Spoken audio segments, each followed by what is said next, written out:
So good morning, guys. I hope you guys be safe in the home, isn't it? So for this pandemic period, we are going to sessions for an online mode. I hope you guys should be learn very carefully, okay? Because surely you have a board exam, so you should be learn very clearly, okay? Clear? Clear. So for last sessions, we are going to see about the introductions to electrostatics, isn't it? So what are the part we see in introductions part? First, what is the electrostatics? Guys, what is the electrostatics? Electrostatic is a branch of physics which deals with the study of charges at rest, isn't it? So what is electrostatics? Electrostatic is a branch of physics. What is that? Electrostatic is a branch of physics which deals with the study of charges at rest. The study of charges at rest. Then second, what we learned by Benjamin Franklin, they find the two types of charges, isn't it? What are the types of charges we learned? We have two types of charges. One is a positive charge and the other one is a negative charge. From this positive and negative charge, we find the two types of forces, isn't it? What are types of forces we learn? One is an attractive force and the other one is a repulsive force. If it is a like charges means positive, positive, negative, negative. If it is a like charges means they experience the attractive or repulsive force. If it is a unlike charges means like a positive and negative, negative and positive means they experience the attractive force, isn't it? Then we say that Benjamin Franklin understand the concept that what is triboelectric charging? By rubbing the charged particle get charged, object get charged. What is that? By rubbing the object get charged means they call it as a triboelectric charge. And then one more point we say that if a system if object get a charge will be zero means they call it as electrically neutral. If a total charge of a system will be zero means what is that? If a total charge of a system will be zero means we call it as electrically neutral. So first what we say electrostatics. What is electrostatics? The study of charges at rest is called as electrostatics. Then we see that the types of charges. What are types of charges we have? One is a positive, other one is a negative. From this positive and negative, we say that we have two types of forces we going to get, isn't it? One is an attractive force and another one is a repulsive force. If it is a like charges means they experience a repulsive force. If it is an unlike charges means they experience a attractive force. Then what the point we see that triboelectric charges. What is a triboelectric charging? By rubbing the charged object get charged. By rubbing the object get charged means that's called as a triboelectric charging. Triboelectric charging. The next what the point we see that one of our important 3-mark question we see that, isn't it? What's the point we see that the basic properties of electric charges, isn't it? What is that? The basic properties of electric charges. Guys, what is basic properties of electric charges? 3 point we see that, isn't it? The first one is electric charge. So what is electric charge? Electric charge is one of our intrinsic and fundamental properties of what particles, isn't it? What is an electric charge? Is one of our intrinsic and fundamental property of all charge particle, and the unit of a charge will be coulomb. Unit of a charge will be coulomb.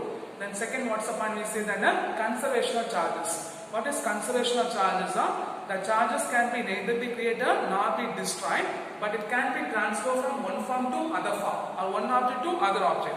That's called as the law of conservation of charges, in which the total electric charge of a system remains constant and the charge can be neither be created nor be destroyed in a system. Okay, in a physical interactions, the total electric charge of a system will be zero. Okay, then third, what's the point we see that what's that important point we see that quantization of charges, isn't it? So what is quantization of charges? What is quantization of charges? The charge or the magnitude of a charge Q is equal to integral multiple of, what is it? Integral multiple of basic unit of charges. The charge Q is equal to integral multiple of. So what's the point you get? Q is equal to N into E. Q is equal to N into E. And Millikan shows their values, isn't it? If it is a positive charge means you get the value of plus 1.9 into 10 power minus 19 coulomb. If it is a negative charge means you get the value of minus 1.6 into 10 power minus 19 coulomb. Clear? Clear? Isn't it? So these are the parts we see in the previous topic, isn't it? Then today's sessions we are going to see about the Coulomb's law. Okay? What is the Coulomb's law?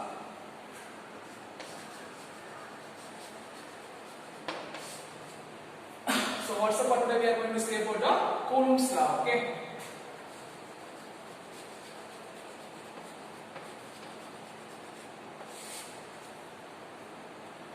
So Coulomb's law in the year 1786. What's the year?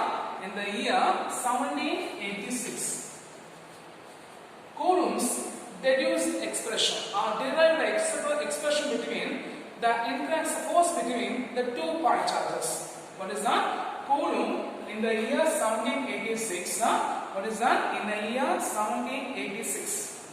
The Coulomb deduced an expression or derived an expression between. What is that? In the year 1786, Coulomb's derived an expression between the 2 point charges in a free space or vacuum. Okay? Free space or vacuum. So consider 2 point charge. One is on Q1, other one is on Q2. It's separated by distance R. Separated by distance R. In a free space or vacuum. So what's the first point? In the year 1786, Coulomb's derived an expression between the 2 point charges in a vacuum or free space. In a vacuum or free space. In a vacuum or free space. So consider the 2 point charges Q1 and Q2 separated by distance R. Separation by distance R. Then the force between the 2 charges F vector is equal to K into Q1 Q2 divided by R square into R cap. F vector is equal to K into Q1 Q2 divided by R square into R cap. Here the force exerted by a point charge Q2 or Q1 means. What's the point? The force exerted by a point charge Q2 or Q1 means. So the force from 2 to 1. So the distance measured from 1 to 2. Okay? Clear? Clear? So what is find the F vector is equal to K into Q1 Q2 by R square into R cap. Okay? If the charge, the force exerted by a point charge Q2 to Q1 means. What's the point? The force exerted by a point charge Q2 or Q1 means the distance measured from 1 to 2. The distance measured from 1 to 2. So here R12 cap is a what is that? R12 cap is a unit vector. What is that? R12 cap is a unit vector. Is line joining between the charges Q1 to Q2.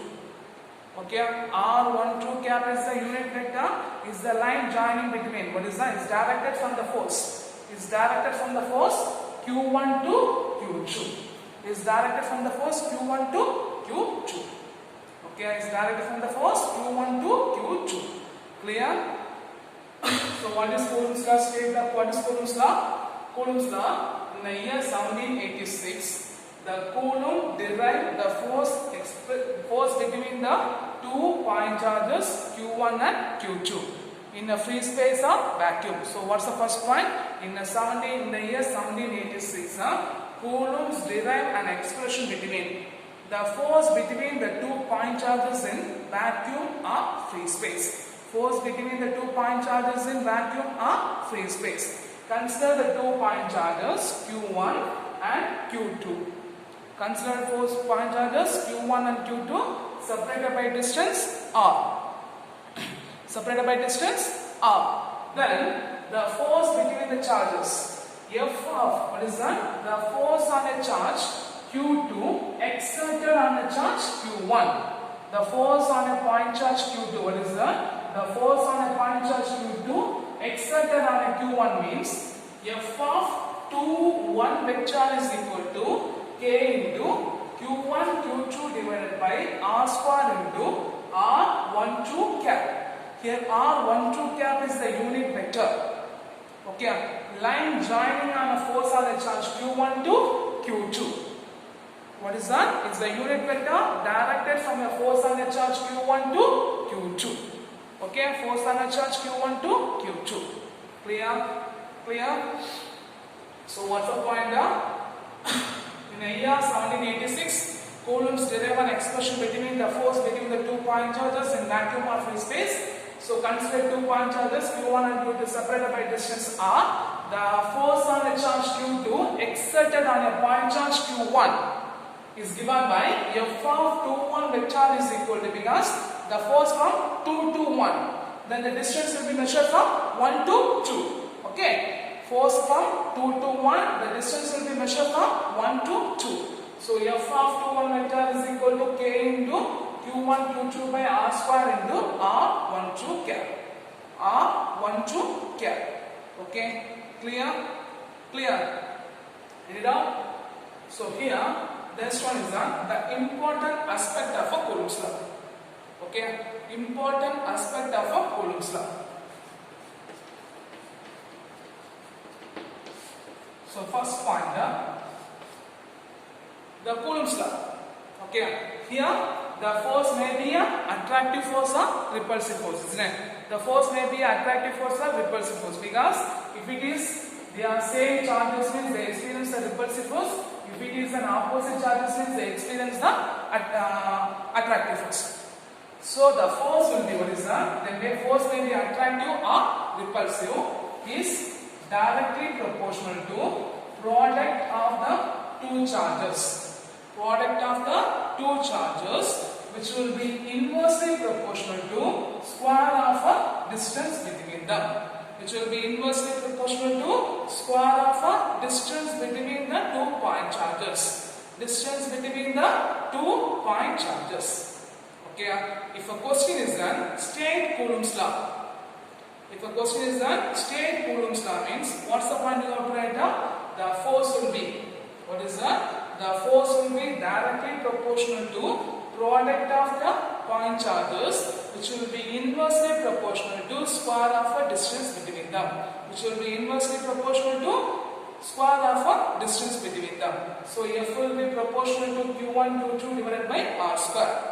Okay, so what's the first point? What's the important aspect of a Coulomb's law? First point, the force may be, what is that? The force may be, Coulomb's law states that the electrostatic force, that force may be attractive or repulsive. Okay, so the Coulomb's law states that the electrostatic force, what is that? The electrostatic force will be directly proportional to product of the 2 point charges, which will be inversely proportional to square of a distance between them. Which will be inversely proportional to square of a distance between them. So here the force on a point charge Q2 to Q1 means, force on a point charge Q2 to Q1 means the force from Q to 1, but the distance will be measured from 1 to 2. Okay, and distance will be measured from 1 to 2. Okay, then second point, the force on a point charge Q2. The force on a point charge Q2. Okay, what is that? The force on a point charge Q2 exerted by another point charge Q1. Exerted by another point charge Q1. So the force on a point charge Q2 exerted by a point charge Q1 means the force will be F of Q1 vector is equal to K into Q1 Q2 by R square into R12 cap. Here R12 cap is a unit vector, is line joining between the charges Q1 to Q2. R12 vector is a unit vector, is the line joining between the two charges, or line joining between the charges Q1 to Q2. Q1 to Q2. Clear? Clear. Head up. Head up. So what's the second point? The force exerted by a point charge Q2 on Q1. Q2 on Q1 means then the force will be F of Q1 vector is equal to K K into Q1 Q2 by R square into R12 cap. What is that? R12 cap. R12 cap. So the R12 cap is the line vector. What is that? R12 cap is the line vector which is joining between the point. Which is joining between the point 1 to 2. Okay. Next point, I am going to write the sum of the point. Okay. Because it's a compare point. Okay. Sum of the point. What's the point? Sum of the point. So sum of the point means the force exerted by the charge Q1 to Q2 means the force exerted by a charge Q1 to Q2 or the force exerted by a point charge Q1 on a charge Q2 means force F of 1 2 vector is equal to F of 1 2 vector is equal to what you get? K into Q1 Q2 by R square into R21 cap. R21 cap. Okay, clear? Because the force on the charge Q1 to Q2 means R2 vector is the unit vector with line joining between the charge Q2 to Q1. Q2 to Q1. Here R21 cap is equal to R21 cap is equal to minus of R21 cap is equal to minus of R12 cap. R21 cap is equal to minus of R12 cap. So if you substitute here means what will you get? F of 1 2 vector is equal to K into Q1 Q2 by R square into minus of R12 cap. Okay, clear? Clear. So if you substitute that means what you get? F of 1 2 vector is equal to minus of K into Q1 Q2 by R square into R12 cap. So comparing this equation F of 2 1 2, F of 1 2 means what you can say that F of 2 1 vector is equal to minus of F of 1 2 vector. So this force, the Coulomb's law obeys. What is that? The Coulomb's law obeys the Newton's laws. What is that? The Coulomb's law satisfies the. What is that? The Coulomb's law satisfies the Newton's laws. Okay. So here we see the 3 points. What are the points? First point, second point, and sum of the point. Okay.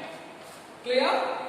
Clear. So what's the point? We say that what's the important aspect of Coulomb's law? The first point, the Coulomb's law states that. So if a question is on state Coulomb's law in vector form, you have to write the point number 1 and this expressions. Okay. Okay. Clear. So what's the point? The Coulomb's law states that the force between the 2 point charges or the electrostatic force will be directly proportional to product of the 2 point charges, which will be inversely proportional to square of a distance between them. Which will be inversely proportional to square of a distance between them. And second point, the force on a point charge Q2 exerted on a charge Q1 means F of 2 1 vector is equal to K into Q1 Q2 by R square into R12 cap. At the same time, and the sum of the point, the force on a charge Q1 will be exerted on a Q2 means Q1 will be exerted on a Q2 means F of 12 cap is equal to K into Q1 Q2 by R square into R21 cap. R21 cap is the unit vector which is line joining between the charge Q2 to Q1. But R21 cap is equal to minus of R12 cap. Substitute that. So you get F of 21 vector is equal to minus of F of 12 vector. What is that? F of 21 vector is equal to minus of 12 vector. So the Coulomb's law satisfies. What is that? The Coulomb's law satisfies the Newton's third law. What is Newton's third law? For every action there is an equal and opposite reaction. For every action there is an equal and opposite reactions. Clear? Clear? Clear. Next we are going to see the third point. Okay?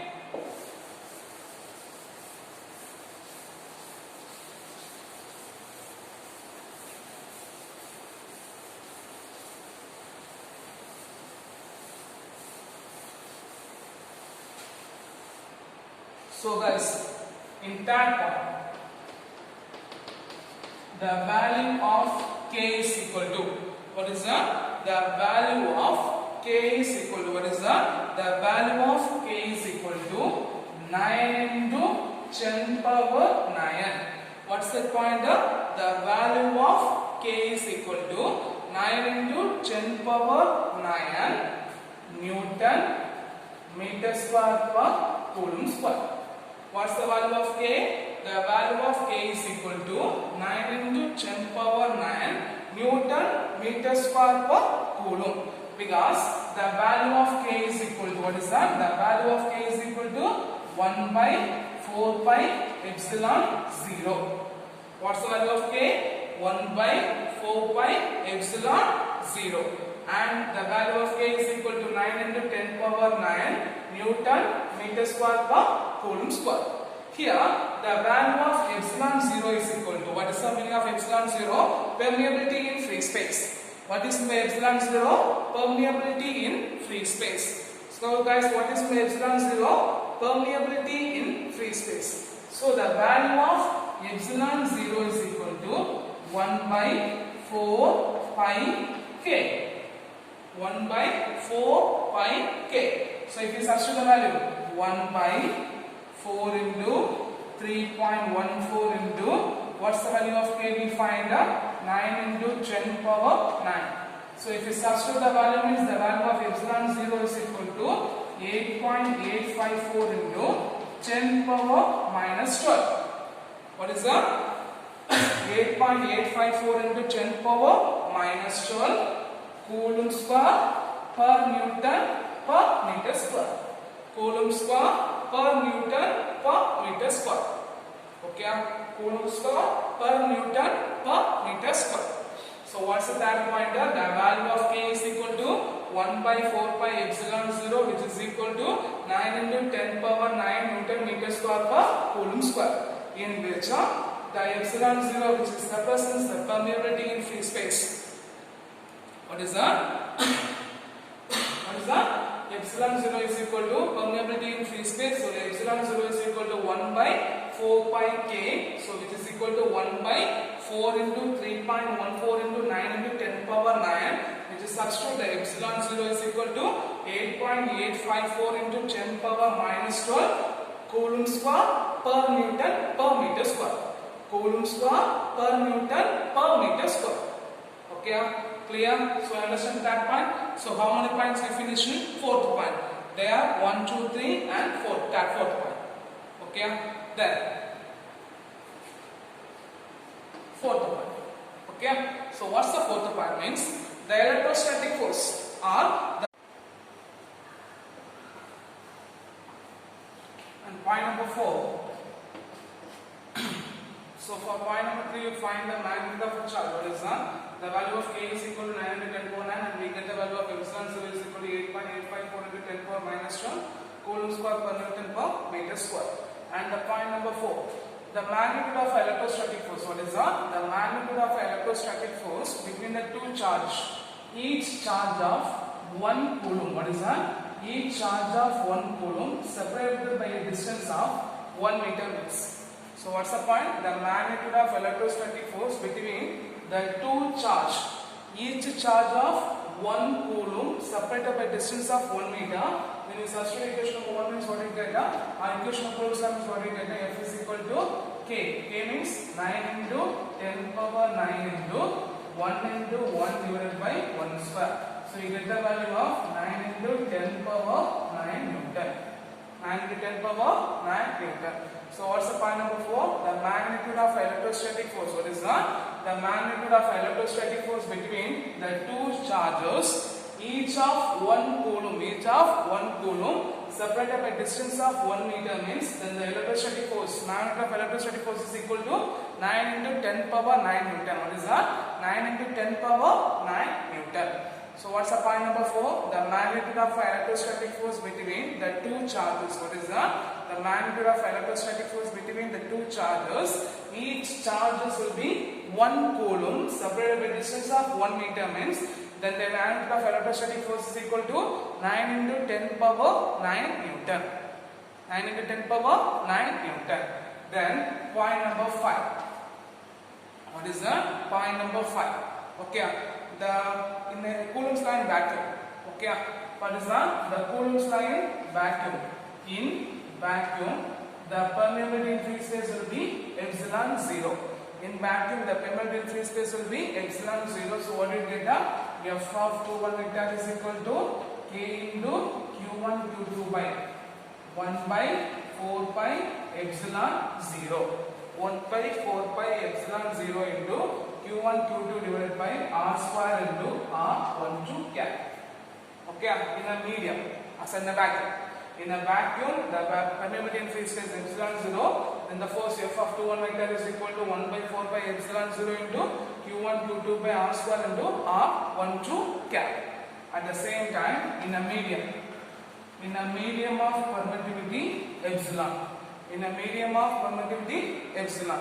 So what do you get? F of Q1 vector is equal to 1 by 4 pi epsilon into, what is that? 1 by 4 pi epsilon into Q1 Q2 by R square into R12 cap. Okay. So here the force of a medium, what is that? The electrostatic force of a medium will be always lesser than the force in a vacuum. So we know that the value of epsilon R is equal to epsilon 0 into epsilon. From this, epsilon is R by epsilon.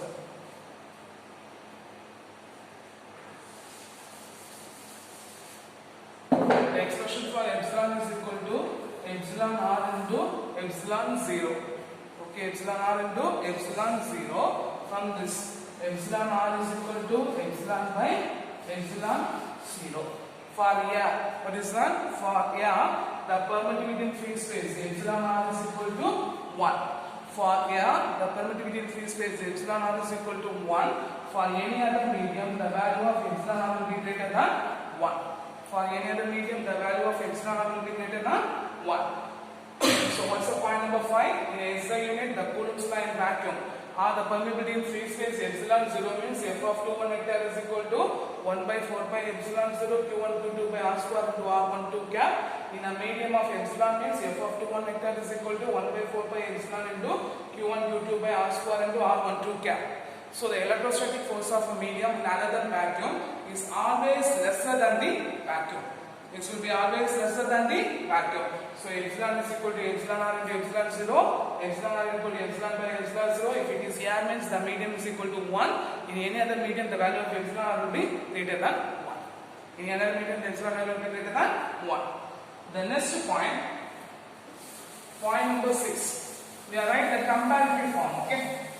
Because why we write the comparative form means the Coulomb's law and the Coulomb's law has a same structure of Newton's law of gravitation. Okay, what is that? The Coulomb's law have a same structure for, what is that? The Coulomb's law have a same structure when it is compared to the Newton's law of gravitation.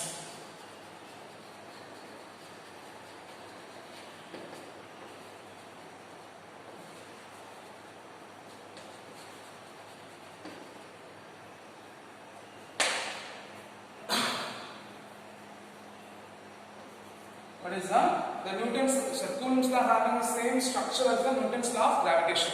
I hope you guys in 10 you guys learn the Newton's law of gravitation, isn't it? Guys, what is Newton's law of gravitation? The force will be directly proportional to product of their masses, which will be inversely proportional to square of a distance between them. The force will be directly proportional to product of their masses, which will be inversely proportional to square of a distance between them. But when we learn the Coulomb's law, we learn that, isn't it? The force will be, the electrostatic force between the two charges will be directly proportional to product of the two charges, inversely proportional to square of a distance between them. So both the Newton's law and Coulomb's law having a same structure. What is that? Both Newton's law and Coulomb's law having a same structure in which the force will be directly proportional to product of the masses, inversely proportional to square of a distance between them. Here, the force will be directly proportional to product of the charges, inversely proportional to square of a distance between them. Okay. Then second point, the gravitational force. What is the second point? The gravitational force between the two masses is attractive. What is that? The gravitational force between the two masses will be attractive. What is that? The force between the two masses, or the gravitational force between the two masses will be always attractive. But the force between the two charges, what is that? The force between the two charges. What is that? The force between the two charges may be attractive, or repulsive. Because if it is the like charges means we get the repulsive force. If it is the unlike charges means we get the attractive force. So the force between the Coulomb force or the electrostatic force between the two charges may be attractive or repulsive. And here constant. Let's see what's the constant? Gravitation constant. G is equal to 6.67 into 10 power minus 11 Newton meters per kilogram square. Newton meter square per kilogram square. Here the value of K is equal to what is that? The value of K is equal to 9 into 10 power 9 Newton meter square per Coulomb square. Okay, so what's that constant? The value of G, because here the electrostatic constant, the constant will be very much greater than when it is compared to the gravitational constant between the two masses. Okay, what is that? The electrostatic constant. The value of K will be very high when it is compared to the gravitational constant value G. Okay, and point number 4. Okay, the gravitational force between the two masses. What is that? The gravitational force between the two masses, which will be independent of medium. What is that? The gravitational force between the two masses, which will be independent of medium. Whether whatever medium is there, whether it is an air, space, vacuum, whatever is there, the mass will be always constant. So what's the point number 4? The gravitational force between the two masses will be independent of a medium. Here the point number 4, the electrostatic force between the two point charges. What is that? The electrostatic force between the two point charges, which is dependent on medium. Which will be dependent on medium. Whether it is the medium means the force, vacuum means the force will be here. Whether it is the medium means the force will be there. Okay, so what is the point number 6? The Newton's law having the Coulomb's law having a same structure of Newton's law of gravitation.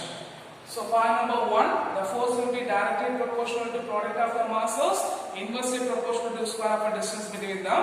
For Coulomb's law, the force will be directly proportional to product of the charges, inversely proportional to square of the distance between them.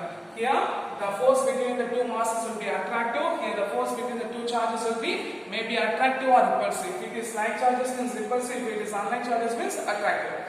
Then that point, the value of G is equal to 6.67 into 10 power minus 7 Newton meter square per kilogram square.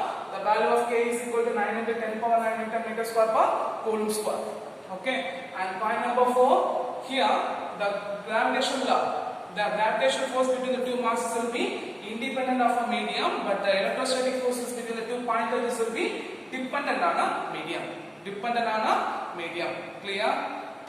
And the last point is the Coulomb's law is only ideal for the point charges. What is that? What's the last point? The Coulomb's law will be only ideal for the point charges, but Coulomb is the ideal concept for the charge spheres. Okay, so when we take two charge spheres whose distance will be very much greater than the radius of a sphere. Okay, initially the Coulomb take 2 point charges as two charge spheres in the torsion balance. Okay, what is that? Two charge spheres. What is that? Two charge spheres in the torsion balance is considered as 2 point charges whose radius will be or whose distance will be very much greater than when it is compared to the radius. Okay, so the Coulomb's law will be ideal for or true for only for the point charges. But what's the concept is that the Coulomb take two charge spheres. What is that? Two charge spheres in the torsion balance is considered as point charges whose distance will be very much greater than the radius of a spheres. So these are the points. These are the important aspects in the Coulomb's law. Okay, clear? So what's the first point we learned? The force will be directly, electrostatic force between the 2 point charges is directly proportional to product of the charges, which is inversely proportional to square of a distance between them. The second point, the point charge or the force exerted by the charge Q2 on Q1 is F of 2 1 vector is equal to K into Q1 Q2 by R square into R12 cap. At the same time, if the force on a charge Q1 will be exerted on a Q2 means what you get F of 1 2 vector is equal to K into Q1 Q2 by R square into R21 cap. So from this two expression you can say that R21 cap is equal to minus of R12 cap. So you can write F of 12 vector is equal to minus of F of 21 vector. So they can satisfy the Newton's third law of equation. What is Newton's third law of equation? Every reaction there is an equal and opposite reaction. Then point number 4, the value of K. What's the value of K? 9 into 10 power 9 Newton, and the value of epsilon 0 is equal to 8.854 into 10 power minus 12 coulomb per Newton. Then point number 4, the magnitude of electrostatic force between the two charges of 1 coulomb separated by distance of 1 meter means then the force is equal to 9 into 10 power 9 Newton. Then point number 5, in a vacuum we get the value of 1 by 4 by epsilon 0. In a medium we get the value of 1 by 4 by epsilon. So we know that the forces in the medium other than vacuum will be always lesser than the vacuum. Okay. Then point number 6, we compare the Newton's law of gravitation are the Coulomb's law having a same structure of Newton's law of gravitation. We have 4 points. Okay. The last point, the Coulomb's law only true for or only valid for the ideal point charges, but Coulomb initially assumed that two charged spheres in a torsion balance is considered as a point charges whose distance will be very much greater than the radius of a sphere. Clear? Clear. So I hope you will learn to understand this session. But in this session, what are the questions you have main is state Coulomb's law in vector form. State Coulomb's law. Okay. Then one of our important 3-mark question, comparison between compare Newton's law of gravitation and Coulomb's electrostatics law. Okay. It is one of our important 3-mark question. Then this is your first 5-mark question. State the important aspect of Coulomb's law. One of our important 5-mark question. And one more 2-mark question is there. This point number 4. What is that? The point number 4. They can ask for also 2-mark questions. Okay. Define 1 coulomb. Define 1 coulomb. Clear? Clear. So you should be learn all the questions. Okay. I hope you understand the session. Thank you guys.